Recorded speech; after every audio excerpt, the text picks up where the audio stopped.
And welcome to the Karen and Sonee's Book Club. And we have the wonderful Lisa Benson from Where Have I Been All My Life, Yay. who is our book club author this week. So we are honored to have you come join us for a chat. Thank you, Lisa. Thank you so much, Karen and Sonee. I'm proud to be here and excited that it's the first book that you're reviewing and in your book club. Well, it was a natural choice for us because it's an amazing read. And then, we've known you for a long time, Lisa. So it was a natural selection. Oh, thank you, Sonee. That's beautiful. Thank you so much. We were just actually having a conversation before we came on air, weren't we, Lisa, about, we're rereading this book now after reading it. It's been, how long has this book been launched now? A few years? October 22, so 18 months, yeah. 18 months. And so it's been on such an amazing journey, multi-award winning. And you were just mentioning that some people in your circle are rereading it again. So it is one of those books that you keep on your shelf and you go to it, maybe for solace or maybe just for inspiration. But it's also one of those books that I'm getting different things out of this time round than I got last time round. You share that too, Sonee, don't you? Absolutely. And that's the thing that, I have the Kindle version, which is sitting somewhere else. But I have really enjoyed reading it a second time. And what was interesting to me is that there were things I picked up on this second time that I thought, how did I miss that the first time? And I think it's just that there's so much value in it that the first time around I was in a different place. This time I'm in a different place. And so I resonate with different things, aspects of the story that you shared. And that's beautiful. That's so lovely to hear. And that's what I wanted to do when I wrote the book, is that I wanted it to go across all ages. So because we do think different things at different times in our life. And I wanted it to be like a handbook that someone picks up and, that is comforting for them. So there are people that, as I said to you, Karen, before we came on, that are reading it for the second time and they're saying, I didn't see that in the first time.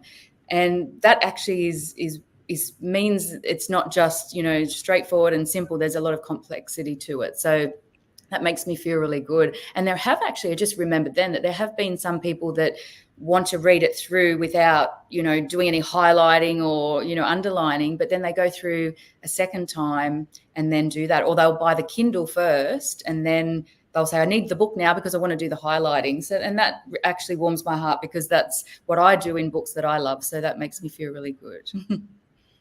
It's just so special, isn't it? And it just goes to show that your book has been a journey for you, but it's people also journeying with your book. Like, that's so special for an author, isn't it?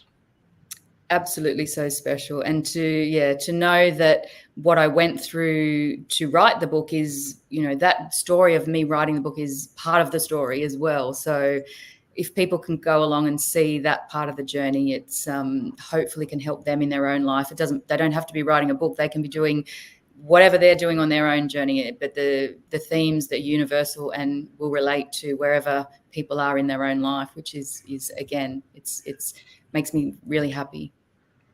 Well, and I think one of the things that you do so well is that you have a lot of reflection, and that reflection is clear in the writing. And so when you're reflecting on your life, it encourages the reader to reflect on theirs. And you reflect at various levels. Like you talk about a relationship that you're in, and then your family environment and what was happening with you in other circumstances. And I think that's what makes it easy in a way for people to take stock and say, well, what's going on with mine? And where did this come from? And how did this arise? So that's one of the things that I've noted in reading it this second time, that I don't think I was as clear the first time. Yeah, it is when we look back, and I think that's because we are who we are because of who we were. Like, we can't escape that childhood conditioning and the societal expectations of the times. So I think when we do go back, and a lot of people do comment and say, it might be some quirky toy or something that I bring up that is back from, it might be the 80s or something, and people just instantly are taken back to that time. So, and obviously you say it flows all well. Obviously there was a lot of editing that got it to that point, but yes, but it is about picking those moments that bring light. It's like when you watch a movie and you see something and then they do a flashback and it's like, now we understand why they are the way they are. So I think that brings a lot of explanation to where we are at this moment. Yeah. And you're very giving and courageous in what you share. And, so, you know, and I know that's been a journey for you. And I always say that whenever you're writing your story, you know, writing it from a point of where you have done a lot of self-development or come through and then reflecting back and sharing the lessons that you've learned along the way, so that you're not, yes, you're still in healing, but you're not in trauma of it, I suppose. You've done some of the healing, then you're able to offer a reader really important and valuable wisdoms along the way that will help them on their journey of healing as well. And I really know that you do that just so well in this book. How was that planned, of course? Yeah, well, thank you, Karen, first of all. But the planning was later. But when we are in that pain ourselves, I was that child who covered up to, you know, hide my work at school and don't let anyone see. And so part of the healing journey for me was, you know, to go from, you know, to an abundance mindset and to share. And, you know, the growth that I went through was all about, well, hang on, all this knowledge that we have received is to give other people. It's not to hide away and collate the most amount of information. It's about how much we can give. So that absolutely the intention is to share everything that I have learned along the way and be as vulnerable as I can, because I think when we hide things back, the reader will know that there's something missing and they'll know that we're holding back. And when we are vulnerable, they can connect with us a lot better too.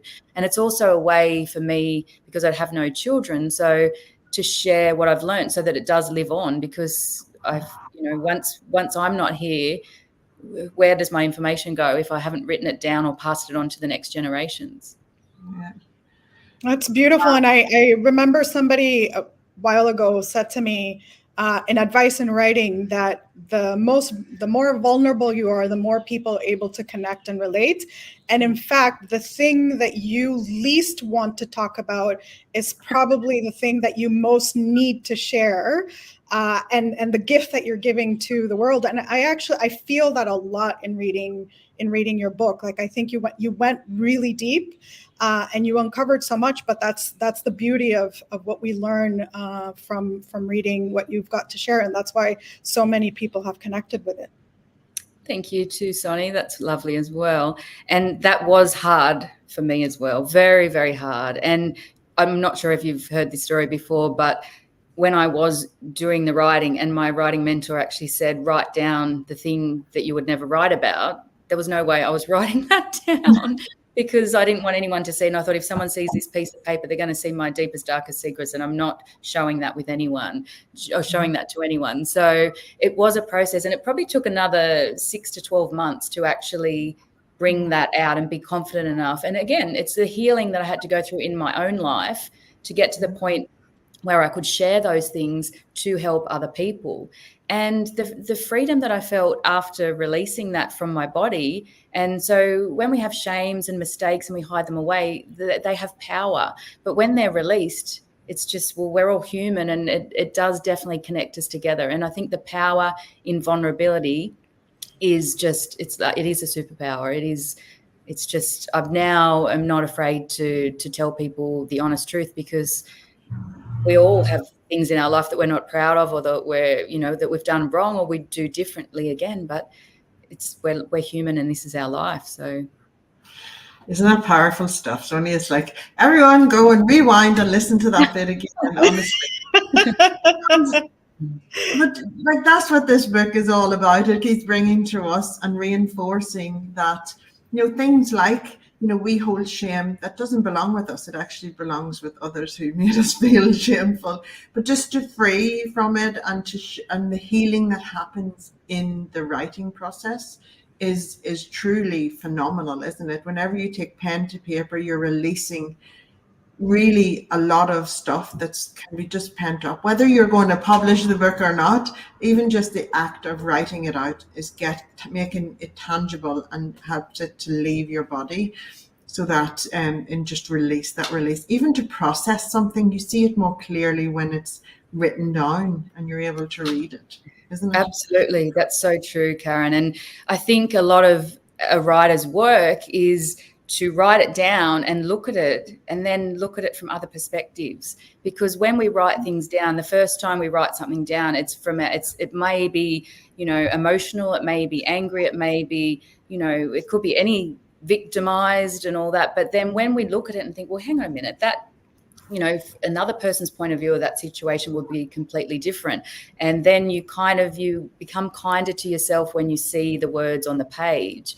So I think we need to write it down, and we need to write it down in many different forms before it becomes something that is published, because we need to honor other people in the story as well. And especially in memoir, we're going into other people's territory. So we need to be kind and generous to other people and where they fit in our story. But definitely writing things down is healing. And 400,000 words to get the 67 in this book. So wow.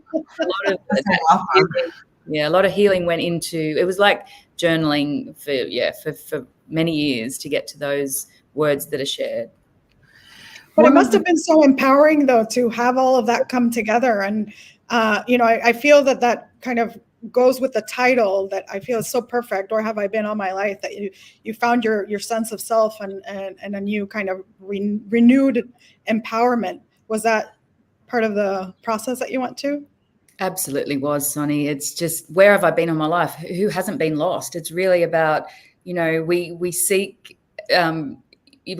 value in external validation, but it's all inside. So it's all about, instead of looking outside for the answers, is looking in. So that's why sort of the play on words with where have I been all my life, because most people say, the old cliche, where have you been all my life? But it's sort of all about where have I been all my life, meaning, the journey that we go on and how lost we get. And a lot of it is within our own thoughts. So it's interesting when you look at it that way. Just lastly, because I know we go over time, but however, this is such a fascinating, wonderful conversation and enriching.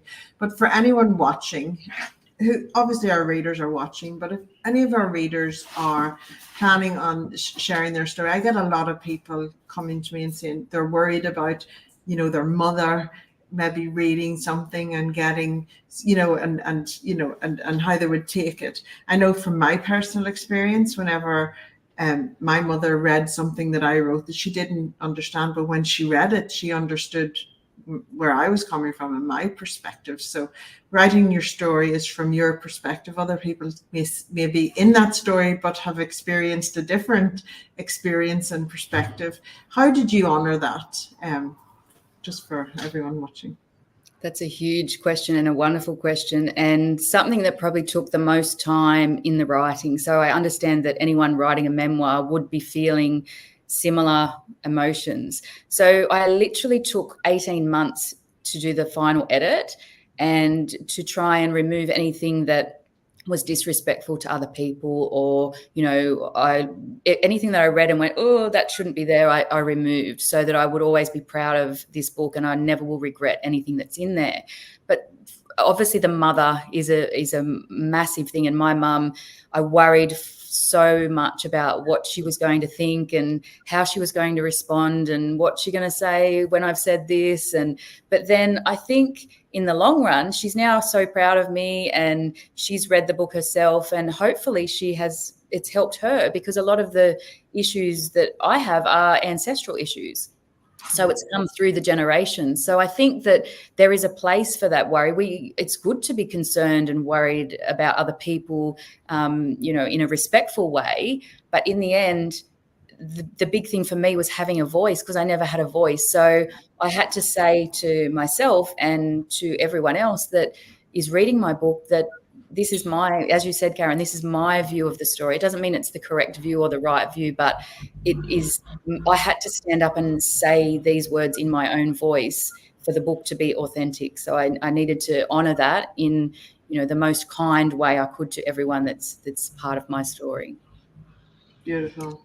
And for those who are such fans of your writing, there's more coming, isn't there? There's lots more coming. We were just talking about this as well. I think by the end of the Hear Us Raw series, I think I'll have 13 co-authored anthologies. I was also a guest author in one of Karen's beautiful books, The Freedom in Forgiveness. And I have started working on the follow-up to Where Have I Been All My Life, which is called Where Do I Go From Here, which is all the midlife fun stuff in the midlife part of my life. And other ideas as well. So there's definitely lots more coming. So yes, watch this space for sure. Exciting. We watch out for the movie because, That's my big audacious goal, Karen. So yes, I'd love it to be made into a movie. Yeah. Well, you know what? These things happen. These things happen, and when we show up and share the story, it finds the right people. So beautiful. Thank you so much for such an insightful and enriching conversation, Lisa Benson. We highly recommend this book, don't we, Sonee? Yes, definitely. You have to get your copy. Yeah, we even got pinkness going on for you on the screen. Celebrate Where Have I Been All My Life? How I Finally Grew Up After a Life of Putting Up, Giving Up and Shutting Up by Lisa Benson. Amazing. Huge congratulations on this book. It's a legacy book that is going to be around forever, 18 months later, and you're still, it's still reaching new readers all the time. And I think it hasn't even got its wings yet. I believe it'll find its way out there into many hands. So congratulations, Lisa Benson. Thank you for writing it, and thank you for being part of our book club. Thank you so much, Karen. Thanks, Sonee. And thank you to all my readers. Thank you. Thank you. Bye, guys. Thanks for watching.